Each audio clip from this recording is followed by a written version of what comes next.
வெண்முரசு. இமைக்கணம் 24. வாசிப்பது சந்தீப். யாதவரே, நான் தவிர்க்க முடியாத இடத்தை உருவாக்கிவிட்டு சாத்தன் அமர்ந்திருந்தார். காவிய ஆசிரியன் என்பது தீயோள் என எவரும் சொல்லிக் கேட்டதில்லை. காலத்தை வென்று வாழ்பவன் அல்லவா அவன் என்றேன். ஆம், முதற்கவிஞன் கொல்லப்பட்டு அன்றிலை நோக்கி விடுத்து விழிநீர் துளியின் ஈரம் இன்னமும் காயவில்லை என்பார்கள். தலைமுறைகளைக் கடந்து காலப்பெருக்கைத் தாண்டி நிலை கொள்கிறதென்றால் அது எத்தனை பெரிய துயர் என்றார். என் உள்ளம் நடுங்கியது. அத்தகைய பெருந்துயர் எனக்கும் காத்திருக்கிறது என்கிறீர்களா என்றேன். அவர் அதற்கு நேரடியாக மறுமொழி சொல்லவில்லை. நீர் கிருதயுகத்தில் வாழ்ந்த சத்யகன் என்னும் கிரௌஞ்சத்தின் கதையை அறிந்திருக்கிறீரா என்று கேட்டார். இல்லை என்றேன். அவர் அக்கதையை சொன்னார். சத்யகனும் சத்யகியும் இமயச்சாரலில் அமைந்த புஷ்கரம் எனும் குளிர்வாவியில் வாழ்ந்தனர். சத்யகன் விண்ணிலெறியும் சூரியனை நோக்கி மகிழும் இயல்பு கொண்டிருந்தான். பறவைகள் விண்ணில் பறப்பவை, மண்ணை நோக்குபவை. விண்ணோக்கும் விழி நமக்கில்லை. மண்ணோக்க படைக்கப்பட்டவையாதலால் அவை விண்ணின் விரிவையும் ஒளியையும் தாங்கவியலாது. நமக்குரியது நீரிலெழும் சூரியனே என்று சத்யகி கணவனிடம் மீண்டும் மீண்டும் சொன்னாள். நீர்ச்சூரியனும் சூரியனே என்று நமக்கு முன்னோர் கற்பித்திருக்கிறார்கள். நமக்கென சமைக்கப்பட்டு குளிர்கதிரோன் அவன் என்றாள். சத்யகன் அவளை இகழ்ந்து, 1000ல் 10,000ல் ஒருவன் மீறியாக வேண்டும் என்பதே நெறிகளின் இயல்பு. இல்லையேல் அவை உறைந்து அவ்வுயிர்குலத்தையே சிறையிடக்கூடும் என்று முன்னோர் உரைத்ததுண்டு என்று மறுமொழி சொன்னான். நாரை என இச்சிற்றுடலுக்குள் தன்னை நிறுத்திக் கொள்பவனுக்குரியது நீர்ச்சூரியன். தன்னை உடலில் இருந்து விடுவித்துக் கொள்பவர்களுக்குரியது வானம்.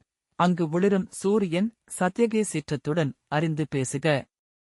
மேலெழுபவர்களை பொசுக்கும் அனல் அது என்றாள். சத்யகன் பலி கொள்ளாதது தெய்வம் அல்ல என்றான். சூரியனை நோக்கி நோக்கி சத்யகனின் விழிகள் ஒளியிழந்தன. சூரியனை நோக்கி எழுந்து பறந்து இறகுகள் பொசுங்கி சிறகுகளின் விசை குறைந்தது. அச்சனை விட்டு அகல இயலாதவனாக ஆனான். சத்யகி சத்யகனுடன் கூடி 108 முட்டைகளை இட்டாள். அவை விரிந்து அழகிய சிறு குஞ்சுகள் வெளிவந்தன. அவற்றுக்கு இரை தேடும் பொருட்டு சத்யகி காலையில் பறந்து மேலே சென்றாள். சத்யகன் அக்குஞ்சுகளை தன்பின் அழைத்துக் கொண்டு சுனையில் சுற்றி வந்தான். அவற்றுக்கு நீச்சலும் பறத்தலும் மூழ்குதலும் முழுதலும் திரள்தலும் கற்றுத்தந்தான். ஒருநாள் பசிகொண்டு முதலை ஒன்று அச்சுனையின் கரைச்சேற்றில் வாய் திறந்து படுத்திருந்தது. உச்சிக்கதிரவனை அண்ணாந்து நோக்கிக் கொண்டிருந்த சத்யகன் முதலையைக் காணவில்லை. குஞ்சுகளில் மூத்ததான சிதன் முதலையின் திறந்த வாயை நோக்கி, அது என்ன, தந்தையே என்றது. சத்யகன் அக்குரலை கேட்கவில்லை. சிதன் சிறிய பறவைகள் அதன் வாய்க்குள் இறங்கிக் கொத்தி உண்பதையும் சிறகடித்தெழுவதையும் கண்டது. அவற்றைப் போல் நாமும் விளையாடுவோம், வருக என அது தன் உடன்பிறந்தாரையும் அழைத்துக் கொண்டு முதலையை அணுகியது. அவை ஒவ்வொன்றாக முதலையின் வாய்க்குள் புகுந்து மறைந்தன. நெடுநேரம் கழித்து உணவுடன் வந்திறங்கிய சத்யகி விழிகளை வானில் நட்டு சுழன்று கொண்டிருந்த சத்யகனை நோக்கி பதற்றத்துடன், எங்கே என் மைந்தர் என்று கேட்டாள். அவன் திகைத்து திரும்பி நோக்கி, இங்குதான் இருந்தனர் என்றான். சொல், மூடா. என் மைந்தர் எங்கே? என்ன செய்தாய் அவர்களை என அவள் கூவினாள். திரும்பி நோக்கியபோது கரைச்சேற்றில் விழிநீர் விட்டபடி படுத்திருந்து முதலையைக் கண்டதும் அனைத்தையும் புரிந்து கொண்டாள். விண்ணோக்கி அலையும் உனக்கு மைந்தர்களைப் பெறும் தகுதி இல்லை என அறியாதது என் பிழை. உனக்கு மைந்தராகப் பிறந்தது அவர்களின் பிழை. மீண்டும் மீண்டும் பிறந்திருந்து எங்கள் விழியின்மையின் பழியைப் போக்குகிறோம். ஆனால் நீ வாழ்வாய், ஒவ்வொரு இறகாக உதிர்ந்து மறைவதுவரை மைந்தர் துயர் கொண்டு இங்கிருப்பாய். மீண்டும் பிறந்து மைந்தர் துயரில் 100 ஆண்டு உழல்வாய் என்று தீச்சொல்லிட்டாள். பாய்ந்து சென்று முதலையை அணுகி, என்னை ஏற்றருள்க இறைவடிவே என்றாள். விழிநீர் சொட்ட பெருங்கருணையுடன் அவளை அது உண்டது. 100 ஆண்டு காலம் சத்யகன் அந்தச் சுனையில் வாழ்ந்தான். ஒவ்வொரு கணமும் மைந்தரை எண்ணி எண்ணி துயருற்றான். அத்துயரை மறக்க மேலும் மேலும் விண்ணை நோக்கினான். துயரின் எடையால் ஒரு கணமும் கால் ஓய முடியாதவனானான். அந்த முதலையை அணுகி என்னை ஏற்றருள்க, எனக்கு விடுதலை அளித்தருள்க என்று மன்றாடினான். உன் உடலின் இறகுகள் துயரின் எரிமணம் கொண்டுள்ளன. முற்றிலும் இறகுகள் உதிரும் வரை நான் உன்னை உண்ணப்போவதில்லை என்றது முதலை. முற்றிலும் விழியிழந்து நீரலைகள் மேல் அலைந்து கொண்டிருந்த அந்த நாரையை பிற நாரைகள் கேலிப் பொருளாக கருதின. ஒவ்வொரு நாளும் அந்த முதலையின் முன்னால் சென்று நின்று ஏங்கியது அப்பறவை. ஆண்டுக்கு ஒரு இறகென உதிர முற்றுதிர்ந்து விடுதலை பெறும் நாளை எண்ணெய் காலம் கடந்தது. இறகுகள் அனைத்தும் உதிர்ந்து ஒரே ஒரு இறகு எஞ்சியபோது முதலையின் முன் சென்று நின்றது. ஒவ்வொரு கணமாக அணுகிவர இறுதியில் என் மைந்தர்களே என அது விம்மிய போது இறுதி இறகும் உதிர்ந்தது. முதலை கண்ணீருடன் அணுகி நிறைவுறுக சத்யகரே என அதை உண்டது. சத்யகன் மறுபிறவியில் சரஸ்வதி நதியின் கரையில் பிரம்மனின் மைந்தர் காசியப பிரஜாபதியில் பிறந்த ஃபூ என்னும் முனிவருக்கு மைந்தனாகப் பிறந்தான். பிறவியிலேயே விழியற்றிருந்த அம்மைந்தனுக்கு அபந்தரதமஸ் என்று தந்தை பெயரிட்டார். சாரஸ்வத அபந்தரதமஸ் தந்தையிடமிருந்து வேதங்கள் 4ஐயும் கற்றுத் தேர்ந்தார். பிரம்மனிடமிருந்து பிரஜாபதி வேதங்களைப் பெற்றார். அவரிடமிருந்து சுக்கிரர் பெற்றார். தொல்வியாசர் சுக்கிரரின் மாணவர். பிரஹஸ்பதி, சூரியர், இந்திரர், வசிட்டர், சாரஸ்வதர், திரிதமர், திருசிகர், பரத்வாஜர், அந்தரீக்ஷர், வர்ணி ஆகியோர் கிருதயுகத்தில் வேதங்களை தொகுத்துப் பகுத்தனர். திரேதாயுகத்தில் திரையாருணர், தனஞ்சயர், கிருதஞ்சயர், ஜயர் பரத்வாஜர், கௌதமர் ஹரியாத்மர், வைஷவ வியாஜஸ்ரவஸ், திருணபிந்து, ருக்ஷ வால்மீகி, சக்தி பராசரர், ஜதகரணர் முதலான 14 முனிவர்கள் வேதங்களை தொகுத்துப் பகுத்தனர். அவர்கள் ஆற்றியவற்றை முன்னெடுத்து விடுபட்டவற்றை நிரப்பி முழுமை செய்யும் பணியை அபந்தரதமஸ் மேற்கொண்டார். வேதம் போன்றனவற்றால் சூழப்பட்டது. வேதம் போன்றன வேதத்திலிருந்து முளைத்தவை என்பதனால் தந்தையை மைந்தர் போல் உயிராலன்றி வேறுபாடில்லாமல் மாற்றிக் கொண்டிருந்தன. வேதத்தின் உயிர் அதன் விண்ணொலி. எனவே செவியாலன்றி வேறு வகையிலும் வேதச் சொல்லை தனித்தறிய இயலாது. விழியிழந்தவரான அபந்தரதமஸ் மலர்கள் மொக்க விழும் தருணத்தைக் கேட்கும் செவி கொண்டவராக இருந்தார். ஒலியாலேயே புற உலகை இணைத்து அடையாளம் அளித்து விரித்துக் கொண்டார். சொல்லென வேதமறிந்த அவரைச் சூழ்ந்து 100 முனிவர்கள் அமர்ந்து வேதம் ஓதுகையில் ஒரு வேதமிலாச் சொல் ஒலித்தாலும் ஒரு சொல்லில் வேத ஒலி பிறழ்ந்தாலும் சுட்டிக்காட்ட அவரால் இயன்றது. நாளும் இரவும் ஒழியாது அவரிடம் வேதம் ஆராய வைதிகர் வந்தபடியே இருந்தனர்.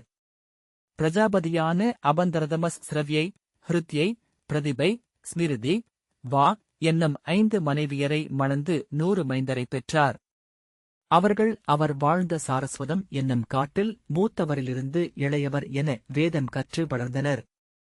அன்று சித்திரை முழுநிலவானதனால் அவருடைய 100 மைந்தரும் கானாடும் பொருட்டு சென்றிருந்தனர். அவர்களின் அன்னையர் ஆற்றங்கரையில் அமைந்த தங்கள் குடில்களில் துயின்றனர். நள்ளிரவில் துயிலாது தனித்தமர்ந்து அகோராத்திரம் என்னும் அதர்வ வேள்வியை இயற்றிக் கொண்டிருந்த அபந்தரதமஸ் முதல் முறையாக ஒரு வேதச் சொல் முன் திகைத்து உளமழிந்தார். அது வேதம் போலவும் அல்லது போலவும் தோன்றியது. நுண்பொருளும் ஒலியமைவும் வேதமென்றிருந்த போதிலும் அதனுடன் முந்தைய சொல் முரண் கொண்டது. வேதமிலாச் சொல்லுக்கு அவியளித்து அதை தேவர்கள் கேட்கும்படி செய்யலாகாதென்பதனால் அபந்தரதமஸ் நேக்கரண்டியுடன் சிலை என்று அமர்ந்திருந்தார். ஆனால் வேள்விக்கென எடுத்து அவி வேறெந்த உயிராலும் உண்ணப்படாதாகையால் அந்தக் கையே திரும்ப எடுக்கவும் அவரால் இயலவில்லை. அக்கணத்தில் அவர் முன் எழுந்த அனலவன் மறுசொல் இன்றி இக்கணமே இக்காட்டை எனக்கு முற்றவியாக்குவாய் எனில் அந்த வேதச் சொல்லின் உண்மையை உனக்குரைப்பேன் என்றான்.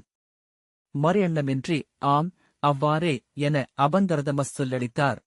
உன் முன்னோடியான ஜதகரணர் அச்சொல்லை வகுக்கையில் அருகே விளையாடிக் கொண்டிருந்த தன் இளமைந்தனை நோக்கி அரைவிழி திரும்பிய கணத்தில் ஒரு மாத்திரை பிழைவர சந்தம் குறைந்தது அச்சொல். ஆனால் அதைச் சொல்லி 1000 பேர் அவியிட்டமையால் வேதச் சொல்லின் ஒளியும் கொண்டது என்றான். அபந்தரதமஸ் அச்சொல்லை மாத்திரை முழுமை செய்து நெய்யை ஊற்றினார். பற்றி எழுந்து கிளைவிரித்து அருகே நின்றிருந்த மரங்களை கவ்வி உருமியும் பிளிரியும் வெடிப்பொலியும் சிறகொலியும் எழுப்பியும் தீ அக்காட்டின் மேல் பரவியது. காணாடச் சென்ற அபந்தரதமசின் 100 மைந்தரும் அங்கே மரங்களின் மேல் ஏறுமாடம் கட்டி துயின்று கொண்டிருந்தனர். பெருவெள்ளமென வந்து சூழ்ந்த காட்டரிக்கு அவர்கள் இரையாயினர். அப்போதும் அபந்தரதமஸ் வேதம் ஓதிக்கொண்டே இருந்தமையால் அது மாபெரும் வேள்வி என்றாகியது. அவையுண்ண வானில் தேவர்கள் நிறைந்தனர். விழியற்றவர் அந்த அனல் வெம்மையை உணர்ந்து பெருவேள்வி என்று எண்ணி வேத முழக்கமிட்டார். மைந்தர் அவியான செய்தியை அவர் அறிந்திருக்கவில்லை. ஆற்றங்கரைக் குடிலில் துயின்ற அவருடைய 5 மனைவியரும் அலறிக்கொண்டு எழுந்து ஓடி வந்தனர். அவர்கள் அணுக முடியாதபடி விண்வரை ஏறி எரிந்தது காட்டுத்தீ. வேள்விக்களத்தைக் கண்டதுமே நிகழ்ந்ததென்ன என்று அவர்கள் புரிந்து கொண்டனர். தர்பையினூடாக வேள்விச்சாலையில் தீ பற்றி ஏறி அருகே நின்ற மரத்தில் படர்ந்து சென்றிருந்த கரித்தடம் தெரிந்தது. தன் வேதச்சொல் முழுமையடைந்ததை எண்ணி முகம் மலர்ந்து தனக்குள் ஆழ்ந்து அமர்ந்திருந்தார் அபந்தரதமஸ். அவர்களில் மூத்தவளாகிய சிரவியை, எங்கள் மைந்தர் எங்கே? சொல்க, எங்கள் மைந்தர் எங்கே? என்று கூவினாள். ஹிருத்யை, எங்கள் மைந்தரை அவியிட்டு வேதச்சொல் பெற்றீர். தந்தையர் எவரும் செய்யாத கொடுஞ்செயல் புரிந்தீர் என்று அலறினாள். பிரதிபை, மைந்தரில்லா இவ்வுலகில் இனி வாழத்தகாது. நாமும் எரிபுகுவோம் என்றபடி ஓடஸ்மிருதியும் வாக்கும் அவளுடன் ஓடினர். ஹிருத்யை, மைந்தர் அருமையறியாது நீ இப்பிறவியில் 100 ஆண்டு வாழ்வாய். ஒவ்வொரு கணமும் மைந்தரை எண்ணி எரிந்துருகுவாய். மறுபிறவியில் மைந்தர்துயர் உன்னை சூழும். இறப்பின்றி முடிவிலி வரை அதில் திளைப்பாய் என்றபடி எரி நோக்கி ஓடினாள். அவளுடன் செல்லவிருந்து முதல் துணைவியின் பாதங்களை எட்டி 2 கைகளாலும் பற்றிக் கொண்ட அபந்தரதமஸ் கண்ணீருடன், என் விழியின்மையால் இப்பெரும்பழியை அடைந்தேன். தேவி, நான் உனக்கு மட்டும் கணவனாக அல்ல, மைந்தனாகவே இருந்தேன். எனக்கு அருள்க என்றார். சிரவே அவரை நோக்கி, உங்கள் கண்ணீரை என்னால் தாங்க முடியவில்லை. ஆனால் பத்தினியரின் சொல் தெய்வங்களாலும் மாற்ற ஒண்ணாதது. இது என் நற்சொல். அடுத்த பிறவியில் நான் உங்கள் துணைவியாகி வருவேன். உங்களுக்கு அழியாத கவிச்சொல்லை அளிப்பேன். நீங்கள் அடையும் மைந்தர்துயரை காவியமாக ஆக்கி இனிமை கொள்ளச் செய்வேன். அதில் நீங்கள் இறப்பிலாது வாழ்வீர்கள் என்றாள். நடந்து எரியில் மூழ்கி மறைந்தாள். ஒவ்வொரு கணமும் கண்ணீர் விட்டபடி அபந்தரதமஸ் 100 ஆண்டு வாழ்ந்தார். வேதங்களை தொகுத்தமையால் மகாவியாசர்களில் ஒருவராக நிறையிலமைந்தார். கண்ணீருடன் மறைந்து மீண்டும் பிறந்தெழுந்தார் என்று சாத்தன் சொன்னார். கிருஷ்ண துவைப்பாயனரே, கலியுகத்திற்கான வேதங்களை தொகுக்கும் பொருட்டே அவர் உங்கள் வடிவில் பிறந்தார். சிரவியை சுவர்ணவரத்தில் சுவர்குலத்தில் ஹிருதாசி எனும் மங்கையாகப் பிறந்தாள். இன்குரலால் உங்களைக் கவர்ந்து மணம் கொண்டாள். சுகன் என்னும் மைந்தனை பெற்றாள். கிளிகளின் மொழியிலிருந்து கவிதையின் சந்தத்தை உங்களுக்கு அளித்தவள் அவள். இன்று உங்களைச் சூழ்ந்து இனிமையென நிறைந்திருப்பது அவளுடைய இன்குரலே. சாத்தர் சென்றபின் என்னிடமிருந்து நான் விடுபட மேலும் 3 நாட்களாயின என்றார் வியாசர். அவர் சொன்னவற்றின் உட்பொருளை விரித்து விரித்து அனைத்தையும் விழிமுன் பார்த்தபடி அமர்ந்திருந்தேன். நன்றென ஒன்றும் உள்ளே எஞ்சாதவனாக. எதை நினைத்தாலும் இருளைச் சென்றடைவதனால் நினைப்பொழியும் பொருட்டு சூழ நிகழும் சிறு செயல்களில் மாறி மாறி விழியொட்டியவனாக. இவையனைத்தும் புனைவே என்று அள்ளி ஒதுக்க முயன்றேன். சுவரை திரையென அள்ளிச் சுருக்க முயன்ற அறிவிலி போல திகைத்தேன். அப்போதறிந்தேன் புனை விளாடுவதன் பிழை என்ன என்று. மெய்நிகழ்வை உள்ளத்தால் ஏற்றுக்கொள்ளவே இயல்வதில்லை. அது எண்ணத்தால், சொல்லால் மாற்றிவிட முடியாதது. மாற்றி விளக்கவோ ஏடுபுரட்டிக் கடக்கவோ அதில் இடமே இல்லை. விழிநீருக்கு, சினத்துக்கு அது சற்றும் நெகிழ்வதில்லை. அந்தப் பாறையில் மோதி தலையுடைவதன்றி வேறு வழியே இல்லை. அதை முற்றுணர்ந்த கணம் திகைத்து திரும்பி ஓடினேன். என் புனைவுகளுக்குள் புதைந்து கொண்டேன். என் காவியத்தில் என் குருதி வழியினர் பல்கிப் பெருகினர். நிலம் வென்றனர். நகர் அமைத்தனர். வேள்வி பெருக்கி அறம் வளர்த்தனர். குலம் செழித்து காலத்தில் படர்ந்தேறினர். திகட்ட திகட்ட எழுதினேன். அதை சலிக்கச் சலிக்க நானே படித்தேன். மெய்ப்பு கொண்டே அழுது நிறைந்தேன். அதனூடாக அனைத்தையும் கடந்து சென்றேன். ஆனால் அன்றிரவு ஒரு கனவை கண்டேன். அதில் பெருகி விரிந்திருக்கும் ஒரு குருது நிலம் எழுந்தது. நான் நன்கறிந்தது குருஷேத்திரம். அங்கே துடித்துக் கொண்டிருந்தனர் என் பெயர்மைந்தர், மறுபெயரர். என் குருதியில் கால் வழுக்கி விழுந்து எழுந்தேன். நெஞ்சிலறைந்து அலறி எழுதபடி அக்களத்தினூடாக சென்றேன். அனைத்து முகங்களும் என்னுடையவை. சிதைந்த உடல்கள், சிதறித் தெரித்த தசைகள். ஆனால் அனைத்து விழிகளும் உயிருடனிருந்தன. புன்னகையுடன், துயருடன், அச்சத்துடன், ஐயத்துடன் என்னை நோக்கின. கதறி எழுதபடி ஓடி அஸ்தினபுரிக்குள் நுழைந்தேன். அரண்மனையின் படிகளெங்கும் குருதி வழிந்து வழுக்கியது. என்ன நிகழ்கிறது இங்கே? ஏன் இந்த குருதி என்று கூவினேன். முதிய சேடி ஒருத்தி, இங்குள்ள அத்தனை மகளிரின் கருக்களும் சிதைந்து ஒழுகுகின்றன, விதாமகரே என்றாள். என் கால்களில் ஒரு பிஞ்சுக்கை மிதிப்பட்டது. சிறுவிரல் அளவையுள்ள கை. அப்பால் சிறிய தலை. அதில் கடுகென விழிகள். சிறுதுளையென திறந்த வாய். நான் நெஞ்சிலறைந்து அலறியபடி அஸ்தினபுரியின் தெருக்களினூடாக ஓடினேன். நகரத்தின் மேல் நின்றிருந்த கருமுகில்திரள் உருமியது. மின்னல்களில் மாளிகைகள் அதிர்ந்தன. பின் மென்மழை பெய்யத் தொடங்கியது. என் புருவங்கள் சொட்டிய போதுதான் உணர்ந்தேன், அது கொழுங்குருதி. குருதிமழை நகர்மேல் நின்று பொழிந்தது. காற்றில் பெருந்திரைச்சீலை போல் அசைந்தது.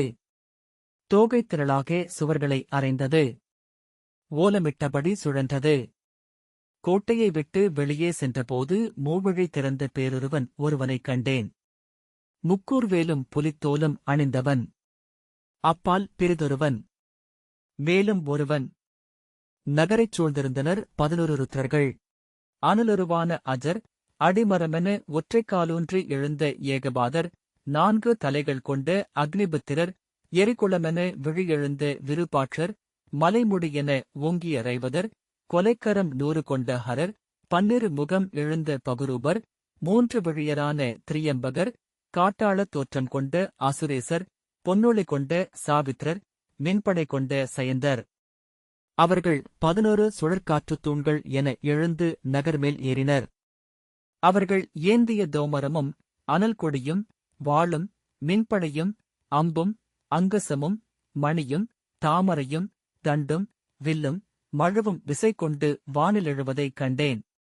குருஷேத்திரத்திற்கு நான் வந்தபோது அங்கே அனைத்து உடல்களையும் நாய்களும் நரிகளும் கழுதைப் புலிகளும் காகங்களும் கழுகுகளும் உண்ணத் தொடங்கியிருந்தன. அவை பூசலிட்டு எழுப்பிய ஓசை அந்நிலத்தின் ஓலமென எழுந்து கொண்டிருந்தது. அவற்றால் கடித்து இழுக்கப்பட்ட என் மைந்தர் உயிர் பெற்றெழுபவர்களென தோன்றினர். சிறுகைகள் அசைந்தன. கால்கள் இழுபட்டன. தலை இல்லை இல்லை என அசைந்தது. அப்போதும் சிலர் உயிர் மிஞ்சியிருந்தனர். அவர்களை விலங்குகளும் பறவைகளும் கவ்வியுண்டபோது வலியுடன் முனகினர். நான் அதன் நடுவே அவளைக் கண்டேன். செம்பு நிறமான நீள்குழல் பறக்க கரிய உடலுடன் நின்றிருந்தாள்.